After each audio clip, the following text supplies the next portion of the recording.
नमस्कार, मी अभिषेक चांगले. दक्षिण न्यूज वाहिनीच्या तर्फे आज आपण सर्वसामान्यांचा आवाज इथे पोहोचवण्यासाठी आलेलो आहोत. आपण इथं आता आम्ही उभे आहोत सायन्स रोडला जाणाऱ्या रहमतपूर रोडवरती, जो की आपल्या शहराचा एक आत येणाऱ्यापैकी प्रमुख रोडपैकी हा एक रोड आहे. आणि इथं आपण पाहत आहोत मोठ्या प्रमाणामध्ये पाण्याची गळती चालू आहे आणि त्या पाण्याच्या गळतीसोबतच तिथे मोठासा खड्डा तयार झालेला आहे. कोणतेही प्रशासन, नगरपालिका किंवा MGP यांनी कोणीही याकडे लक्ष दिलेलं नाही. आपण पाहत आहात मोठा खड्डा इथे तयार झालेला आहे, त्यापुढे तेही उपाययोजना केलेल्या नाही किंवा त्या पाण्याचीही कोणती त्यांनी उपाययोजना केलेल्या नाही. दररोज आपण पाहतो शेकडो लिटर पाणी इथून वाया जाते आणि हे जर असंच चालत राहिलं तर तो दिवस दूर नाही आहे की पूर्ण साताऱ्याला का मोठ्या प्रमाणात पाण्यागळतीला सामोरं जावं लागेल. आपण पाहत आहात येथे मोठा खड्डा तयार झालेला आहे, त्याच्या बाजूने कोणत्याही सुरक्षेच्या दृष्टीने काही उपाययोजना केलेल्या नाहीत. फक्त तिथे झाडे लावलेली आहेत थोडीफार, आणि झाडाच्या भोवतीने एक रेड सिग्नल जो म्हणतो, जो की एक धोक्याची सूचना असते सुरक्षेची आपल्यासाठी किंवा सर्वसामान्य नागरिकांसाठी की कळावं इथे धोका आहे, हे कुठे दिले गेलेलं नाही आहे. तसेच राजलक्ष्मी टॉकीजच्या इथे एक मोठा खड्डा तयार केलेला आहे पाण्याच्या योजनेसाठी. त्यामुळे संपूर्ण साताऱ्याला कास योजनेतून जिथे पाणी जातं त्या संपूर्ण साताऱ्याला 3 दिवस पाण्याचा तुटवडा सहन करायला लागलेला आहे. हे असं किती वेळ चालू राहणार आहे. नगरपालिका, MGP कोणत्याही प्रशासनाने अजून या घटनेची नोंद घेतलेली नाही. आपण आता पाहणार आहोत तिथे नागरिकांची या बाबतीत काय प्रतिक्रिया आहेत, आपण पाहूयात. नमस्कार सर, आपलं नाव काय? माझं नाव जितेंद्र वाडकर सर. आता इथे आपण पाहत आता ती पाण्याची गळती वगैरे चालू आहे, त्याच्याबद्दल म्हणजे तुम्हाला कोणत्या गैरसोयी आणि इथल्या राहणाऱ्या नागरिकांना कोणत्या गैरसोयींना सामोरं जावं लागतं याबद्दल काय सांगाल का? मुळामध्ये महाराष्ट्रामध्ये मार्च सुरू झाला की मोठ्या प्रमाणात टँकर चालू होतात आणि पाण्याचे तुटवडा जाणवतो. मात्र सातारमध्ये असलेले महाराष्ट्र जीवन प्राधिकरण आणि नगरपालिका सातारा हे नेहमीच गांधारी आणि धृतराष्ट्राची भूमिका घेत आहे काय आणि राष्ट्रीय संपत्तीकडे दुर्लक्ष केलं जातं आहे. हजारो लिटर पाणी सातारा शहरामध्ये वाया जातं आहे. सर्वसामान्य माणूस पाण्यासाठी तडफडतोय. शेतकऱ्यांना पाणी मिळत नाही, जनावरांना पाणी मिळत नाही. आज पशुपक्षी पाणी विना तडफडून मारतायत. महाराष्ट्र सरकारचं धोरण आहे पाणी अडवा आणि पाणी जिरवा. याच्याकडे दुर्लक्ष करत सातारा नगरपालिका आणि महाराष्ट्र जीवन प्राधिकरण याकडे कानाडोळा करत आहे का, असा आम्हाला सातारकरांच्या वतीनं प्रश्न विचारावासा वाटतो. ह्या गळत्या तात्काळ लवकर न थांबल्यास राष्ट्रीय संपत्ती एक काळी नष्ट होईल आणि पुन्हा एकदा सातारमध्ये दुष्काळाचं छायाचित्र दिसेल आणि सर्वसामान्य माणूस डोक्यावरनं हंडा घेऊन सगळीकडे फिरताना दिसेल. आपल्याकडे एवढी मोठी धरणं आहेत, परंतु यांच्याकडे नियोजन मात्र शून्य आहे. जीवन प्राधिकरणाची कार्यालय हे मोठ्या प्रमाणात टकाटक आणि पेंटिंग, पेवर ब्लॉक करण्यामध्ये मार्च महिन्यामध्ये गुंग आहेत. मात्र गळतीकडे आणि पाणीची जी वाहतूक जी वाया चाललेलं आहे त्याच्याकडे पूर्णतः दुर्लक्ष करत आहेत. याची कुठेतरी थोडंसं थांबलं पाहिजे असं सातारकरांच्या वतीने मागणी आहे.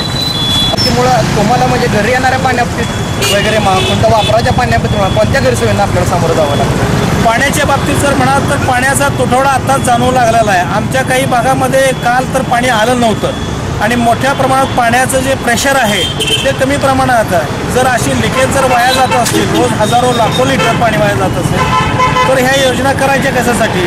आपण जे पाणी जर व्यवस्थित वेळेवरती लिकेज जर काढले नाही तर हे लिकेज होणारं पाणी कितीतरी नागरिकांना मोठ्या प्रमाणात आणि प्रेशरने मिळू शकतं. हाच आमचा एक विषय असणार आहे. आपण आता पहिल्या खड्ड्याच्या विषयी आपण इथल्या स्थानिक लोकांच्या प्रतिक्रिया जाणून घेत आहोत. आता आपल्यासोबत इथल्या स्थानिक रहिवासी आहेत काही, त्यांच्या आपण प्रतिक्रिया जाणून घेणार आहोत. नमस्ते मॅडम, आपलं नाव काय? नमस्ते, मी सुनीता माने. या ठिकाणी मी पारसनीस कॉलनीमध्ये इथेच हाच माझा बंगला आहे. आम्ही इथेच राहतो. हा चौक आहे, रहदारीच्या दृष्टीनं अतिशय ताणतणाव असलेला असा चौक आहे. कॉलेजचा मुख्य रस्ता आहे. पोवई नाक्याकडून इकडे जाणारे सगळी वाहनं, विद्यार्थी या रस्त्याने जात असतात आणि इथं रस्त्याच्या मधोमध हा जो मोठा खड्डा आहे, गेले 8 दिवस हे असं चित्र आहे. गेले 2-3 दिवस तर हे असे पाण्याचे प्रवाह इथपर्यंत जात होते. सगळ्या येणाऱ्या जाणाऱ्या नागरिकांच्या पायात पाणी वाहत होतं आणि हे पाणी दूषित आहे कारण का खड्ड्यामध्ये साचलेलं पाणी आहे. आता एड्सच्या दृष्टीनं जे जीवजंतू वाढतात तेही त्या पाण्यामध्ये वाढत असतात.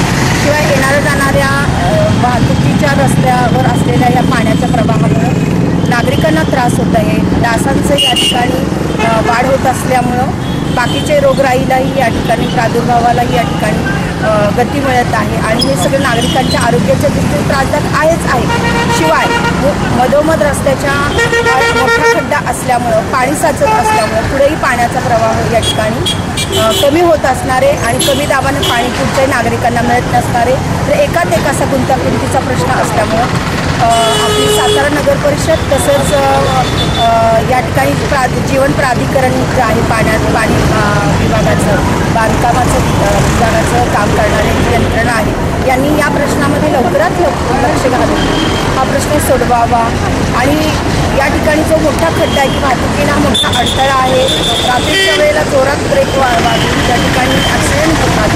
बऱ्याच वेळेला असं होतं की कुणी मदतीला नसतं आणि येणारी मुलंही एकाकी पडतात, त्यांना मदतीलाही कुणी नसतं.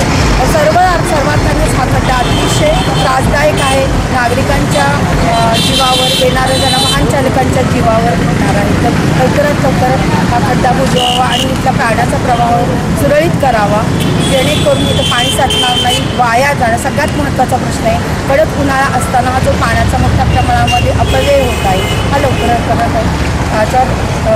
या प्रश्नावर लक्ष द्यावं इथल्या स्थानिक प्रशासनानं. म्हणून मी जी सातारा नगर परिषदेला विनंती आहे तसंच जीवन प्राधिकरणालाही विनंती आहे की हा प्राधान्यानं प्रश्न निकालात काढावं आणि नागरिकांचे दुवा घ्यावे. तसेच येणाऱ्या जाणाऱ्या पादचाऱ्यांचे आणि वाहन चालकांचे पण दुवा. इथे असलेल्या खड्ड्याच्याबद्दल आपण इथल्या नागरिकांच्या प्रतिक्रिया घेतच आहोत. आता आपल्यासोबत काही येथील महाविद्यालयीन युवक आहेत, त्यांच्या प्रतिक्रिया या रोडविषयी आपण जाणून घेणार आहोत. नाव काय आपलं? नाव ओमकार राजेंद्र पवार.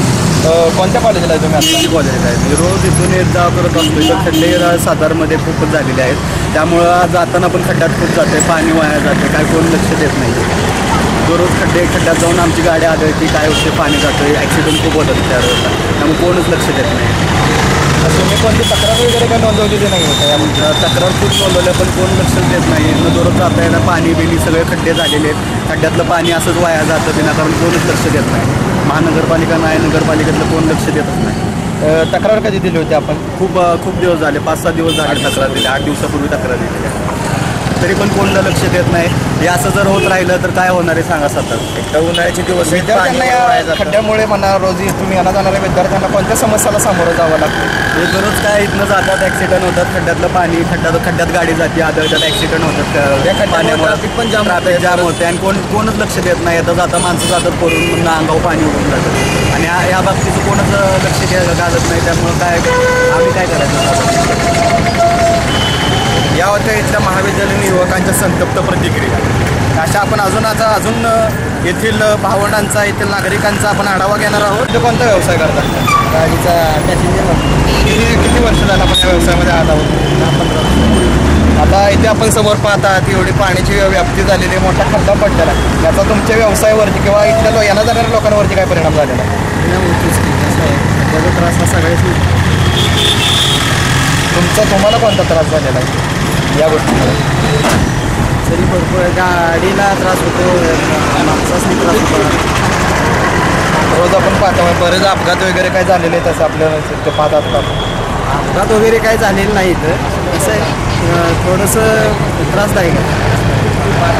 तर तुमची काय प्रतिक्रिया आता या संपूर्ण गोष्टीवरती तुम्हाला जे दिसतंय त्यावर काही उपाययोजना केल्या पाहिजेत का? उपाययोजना केल्या पाहिजे. खड्डा भरून घेतला पाहिजे. पाणी काढून खड्डा भरून घेतला पाहिजे. आता आपल्यासोबत आहे तिथले स्थानिक व्यावसायिक, तर त्यांची काय प्रतिक्रिया या बाबतीत आपण जाणून घेऊ. सर आपलं नाव काय?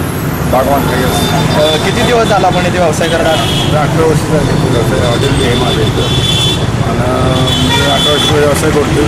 हा जे काही खड्डा वगैरे झालेला आहे हे पूर्वीपासून सारखं नेहमी काही ना काहीतरी इथं होत असतं. हा चौक म्हणजे मोनार चौक हा म्हणजे वाहतुकीचा चौक आहे. शाळा कॉलेजेस इकडं वायसी कॉलेज, PG कॉलेज वगैरे हे मुलामुलींचे हृदयचा हा रस्ता आहे आणि इथं अपघात होण्याची शक्यता जास्त आहे. तर तातडीने तिथलं जे टपकात झाला आहे पाण्याचा ते तातडीनं काम तिथं करण्यात यावं अशी माझी विनंती आहे. याकडे कोणी आधी कोण येऊन लक्ष वगैरे देऊन गेलेलं नाही? अजूनपर्यंत कोण आलेलं नाही आहे.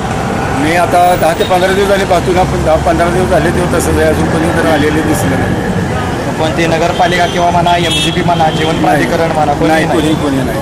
नुसतं यांना अजून तर माझ्या बघण्यात तसं काय नाही. आणि निवडणुकीच्या वेळेला काय चित्र होतं या निवडणुकीच्या वेळेला ह्या भागात म्हणजे कसं म्हणजे निवडणुकीच्या वेळेस यायचे जायचे आश्वासन द्यायचे तेवढं निवडणूक झाली की मागची पाडी तशी आहे तशी. म्हणजे निवडणुकीपूर्वी यांनी आश्वासनं दिली कामाची, ती कोणती कामं आता झालेली आहेत? आता इथं तर काही दिसत नाही अजून तसं तर काही ह्याच्यावरून तर काही देत आपल्याला काहीच. या होत्या इथल्या नागरिकांच्या प्रतिक्रिया. निवडणुकीपूर्वी आश्वासनं द्यायला मतं मागायला गेलो पुढं मागं बघत नाही, येतात आपल्याकडे गरीब हातापाया पाडतात आणि निवडणूक झाली की गायब होतात ते पूर्ण 5 वर्षासाठी. हे असंच चालू राहिलं. इथल्या लोकांचं असं म्हणणं आहे की निवडणुकीपूर्वी जी आश्वासनं दिली गेली ती कोणतीही प्रमाणात पूर्ण झालेली नाहीत आणि हा जो खड्ड्याचा जो प्रश्न आता भेडसावत आहे सर्वांना, तसेच पाण्याचा प्रश्न भेडसावत आहे, यावरही कोणीही येऊन चौकशीसुद्धा करून गेलेलं नाही आहे व त्यावर कोणतीही उपाययोजना केलेली गेलेली नाही.